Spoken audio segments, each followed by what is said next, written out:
라고 그렇게 말씀하셨겠어요. 그 주님께서 광야로 가셔서 시험을 받으시는데, 오늘 우리가 이 말씀을 보면서 저는 우리 주님이 이 시험을 이기신 것보다 더 중요한 것, 왜 주님께서 이 시험을 받으셨고 왜 주님께서 이 시험을 이기셨으며 또 이 주님께서 시험을 이기신 목적, 그리고 그것이 우리에게 주는 의미는 뭘까 라는 그런 말씀으로 묵상을 했습니다.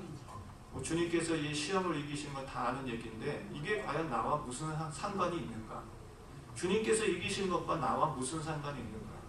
내가 오늘 이 세상을 살아가면서 시험을 당할 때에 그 주님의 시험을 이기신 것과 나와 무슨 관계, 어떻게 연관이 되어지는가 라는 부분들을 우리가 같이 묵상하면서, 또 하나님께서, 성령님께서 그 하나님의 비밀들을 우리의 가운데 깨닫게 해달라는 마음으로 함께 이 말씀을 묵상했으면 좋겠어요. 오늘 이 말씀 가운데서 예수님께서 성령에 이끌려서 사역하시는 모습을 보면서 이게 하나님의 아들의 모습이구나 하는 것을 다시 한번 생각했습니다. 예수님께서 이 시험 받으신 목적은 뭐냐면, 우리가 그 시험 문제를 잘 이해해야 시험의 정답을 쓰는 것처럼 예수님께서 이 시험을 당하시고 이 시험을 이기신 목적, 그리고 사단이 이 시험을 가져다 준 이유는 예수님께서 과연 하나님의 아들이냐 라는 것을 확인하는 것입니다. 오늘 우리 모두가 다 예수님의 은혜로 우리가 예수님을 영접하고 하나님의 자녀가 되었습니다. 요한복음 1장 12절 말씀에 영접하는 자 곧 그 이름을 믿는 자들에게는 하나님의 자녀가 되는 권세를 주셨다. 우리가 이걸 다 믿고 알고 살아가고 있습니다. 우리가 근데 이 믿는 정말 하나님의 자녀, 내가 하나님의 자녀로서 자녀답게 살고 있느냐? 한 나라의 대통령의 아들도 그 아들이 되면 그 대통령이 자기 아버지라는 이유 때문에 어깨 피고 사는데, 오늘 우리가 정말 한 나라의 대통령을 넘어서는 온 열방과 세상과 우주의 창조주요 만왕의 왕이요 만주의 주가 되시는 우리 하나님께서 내 아버지가 되시는데, 과연 우리가 이 땅에 살면서 우리가 어깨 피고 살고 있는가? 정말 하나님의 자녀답게 살고 있는가? 내 상황과 환경 속에서 기죽어서 사는 게 아니라 내가 정말 하나님의 자녀답게 살고 있는가? 패배주의와 실패의식 속에 사로잡혀가지고 열등감에 사로잡혀서 살아가는 그런 인생이 아니라 정말 내가 하나님의 자녀답게 당당하게 살고 있는가 라고 하는 것을 오늘 우리도 똑같이 이 말씀을 통해서 시험을 한번 봐야 됩니다. 이 시험에 대한 이해가 분명해야 답을 제대로 쓸 수 있어요. 오늘 본문 말씀을 보니까 사탄이 시험한 이유는 네가 정말 하나님의 아들이냐는 것입니다. 우리가 정말 이 세상 살아가면서 이 땅에서 뿐만 아니라 영원한 하나님의 나라에서 하나님의 자녀로 살아갈 텐데, 우리가 이 세상을 지나가면서 내가 정말 하나님의 자녀냐 라고 하는 것을 사탄은 계속해서 주님 나라 갈 때까지 우리에게 질문할 것입니다. 그리고 그것을 여러 가지 방법으로 시험할 것입니다. 바로 그런 과정 속에서 우리가 이 상황들을 어떻게 이기고 또 이 상황들을 어떻게 주님과 함께 이겨서 하나님 앞에 영광을 돌릴 뿐만 아니라 우리가 이 하나님의 자녀로서 우리가 살아갈 수 있을까라고 하는 부분들을 오늘 말씀을 통해서 보려고 합니다. 그 마귀는 여러 가지 특징이 있지만 오늘 본문 말씀에는 마귀에 대한 특징이 아주 정확하게 나옵니다.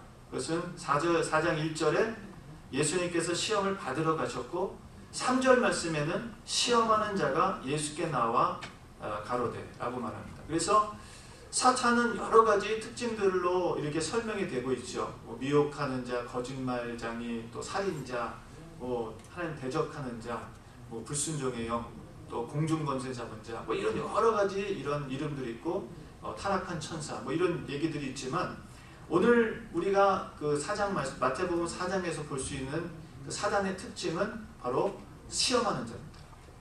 예수님도 시험했는데 우리 시험 안 하겠어요? 우리도 당연히 시험하겠죠. 예. 오늘 우리가 이 답을 딱 찾으면 사탄이 우리에게 시험에 올 때도 우리가 정답을 제시할 수가 있는 거예요. 그런 의미에서 사탄이 과거나 현재나 미래나 사탄이 참 어리석기 때문에 꼭 똑같은 방법으로 시험합니다. 그렇기 때문에 우리도 이 답을 딱 알고 있으면 우리가 적극적으로 쉽게 문제를 풀어갈 수 있어요. 근데 이걸 모르면은 사탄이 시험하는 게 너무 어려워요. 너무 힘들고, 그리고 현실적으로 우리가 사탄을 우리의 힘으로는 절대로 이길 수가 없습니다. 근데 이런 그 사탄의 그 시험을 보니까, 사탄이 시험한 것은 다시 반복해서 말씀드리지만 네가 하나님의 아들이냐는 것입니다. 네가 하나님의 자녀냐? 라는 질문을 계속하는 거예요. 네가 자녀답게 지금 살고 있느냐? 너가 정말 자녀로 살고 있느냐라고 하는 거예요. 하나님이 너를 자녀로 생각하고 있느냐라고 하는 질문을 계속하는 거예요. 그러면서 오늘 우리 주님께서 마귀에게 시험을 받으러 광야로 가셨습니다. 광야로 가신 것을 우리가 볼 때에, 광야라고 하는 것 우리가 여러 가지 측면으로 볼 수 있지만, 여러분, 하나님께서 이스라엘 백성을 애굽에서 탈출하게 하시고, 그리고 이스라엘 백성을 인도에 가셨던 곳이 어디죠? 바로 홍해를 지나 광야로 이끌어 가셨습니다. 그 말씀을 보더라도 모세가 이스라엘 백성을 인도한 게 아니라 하나님이 인도하신 거예요. 하나님이 길을 몰라서 숄컷으로, 지름길로 인도하지 않으신 게 아니라, 하나님께서 이스라엘 백성을 너무 잘 알고 그들의 그 성품과 그들의 마음과 신앙을 너무 잘 아시기 때문에 하나님께서 가장 좋은 길로 인도하신 것입니다. 근데 우리 사람의 생각과 하나님의 생각이 다르기 때문에 이해가 안 돼서 이스라엘 백성이 홍해 앞에 서서 막 하나님 앞에 원망하죠. 앞에는 홍해고 좌우에는 도망갈 수 없는 산이고 뒤에는 성난 사자 같은 애국 군대가 쫓아오고, 그런 상황 속에서 하나님은 이스라엘 백성이 전혀 예상하지 못했던 바다에 길을 준비해 놓으셨습니다. 이게 오늘 하나님의 방법이에요. 우리는 아무리 죽었다 깨어나도 그 하나님의 방법을, 하나님의 계획을 알지 못하는 거예요.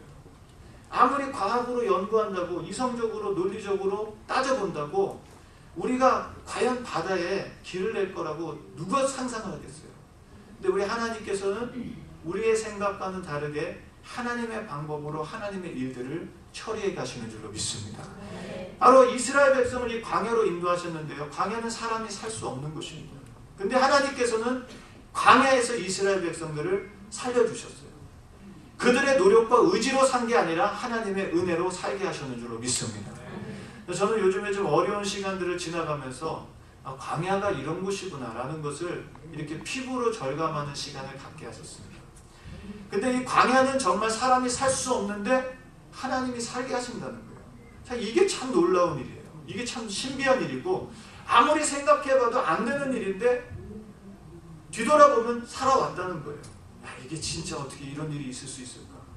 그 당시에는 정말 앞을 생각하면 막막하고 두려웠는데 돌아보면 하나님께서 살게 해주신 것을 보게 됩니다. 우리의 노력과 우리의 의지로 산 게 아니라 하나님의 은혜로 살게 하셨다는 거예요. 이 광야로 하나님께서 이끌어 가셨어요. 와, 왜 하나님께서 지금 좋은 곳으로, 그동안 애굽에서도 고생 많이 했는데 좀 좋은 곳으로 인도하시지 왜 하필이면 더 힘들고 어려운 광야로 인도하셨을까? 근데 우리가 광야를 보면은 하나님께서 신명기 말씀 가운데 8장 말씀에 뭐라 그러죠? 하나님이 광야로 인도하신 목적은 낮추시고 시험하사 마침내 뭘 주시려고요? 복을 주시려고. 그러니까 하나님께서 성령에 이끌려서 순종한 예수님을 광야로 이끌어 가셔서 마귀에게 시험받게 하신 목적. 오늘 우리도 신앙생활하면서 사도행전 7장 38절에 말씀하시는 것처럼 우리가 꼭 똑같은 광야교회를 지나고 있는데, 많은 분들이 신앙생활하면서 처음에는 쉽게 믿는 것 같았는데 예수 믿으면 다 잘 풀리고 다 잘 되고 다 좋아질 것 같고 형통할 것 같고 성공할 것 같고 부자 될 것 같고 다 모든 병을 고칠 것 같고 모든 게 다 승승장구해서 많은 사람들 앞에서 자 나 좀 봐라 그러면서 그렇게 살 것 같았는데, 예수 믿으면서 오히려 더 힘들어지고 예수 믿으면서 더 어려워지고 예수 믿으면 믿을수록 신앙이 힘들다고 그렇게 말씀하시는 분들을 이렇게 보게 됩니다. 그러면 당연하다고 생각이 돼요. 우리 주님께서, 하나님께서 인도하시는 방법 보면 꼭 이 광야를 지나게 하신다는 거예요. 광야교회를 지나게 하신다는 거예요. 교회도 마찬가지로 광야교회를 지나게 하실 때 비로소 약속의 땅에 들어가게 되는 줄로 믿습니다.